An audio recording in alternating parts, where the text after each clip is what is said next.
নমস্কার। জয় মা তারা, জয় মা কামাখ্যা। আজকে আমি আলোচনা করব যে বাড়িতে অনেক পুরুষ সদস্য নারী ঘটিত কোনো ব্যাপারে সে নিঃশেষ হয়ে যায় বা নারী ঘটিত ব্যাপারে তার বদনাম হয়। কেন হয়, কি কারণে হয়, এই সম্পর্কে কিন্তু আমি আলোচনা করব। বাড়িতে বাস্তুর কি দোষ থাকলে পরে নারী ঘটিত কারণে বা নারীর জন্য বদনাম প্রভৃতি জিনিসগুলো হয়, কি কারণে হয়, বাস্তুতে কি থাকলে এই ফলগুলো পাওয়া যায়।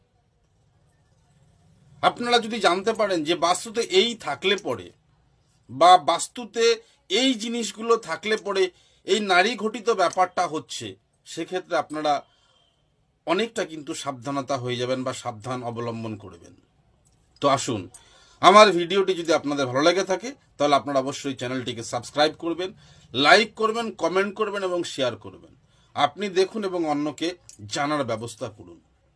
তো আসুন আলোচনা করছি, যদি বাড়ির উত্তর দিকে ভাঙা জিনিসপত্র থাকে বা ফাটল থাকে বা ভাঙা ঘর থাকে, তাহলে কিন্তু এই সমস্যাগুলো দেখা দেবে বা এই সমস্যাটা দেখা যাবে যে বাড়িতে নারী ঘটিত কারণে সর্বশান্ত হয়ে যাচ্ছে, নারী ঘটিত কারণে বদনাম হচ্ছে, এই প্রভৃতি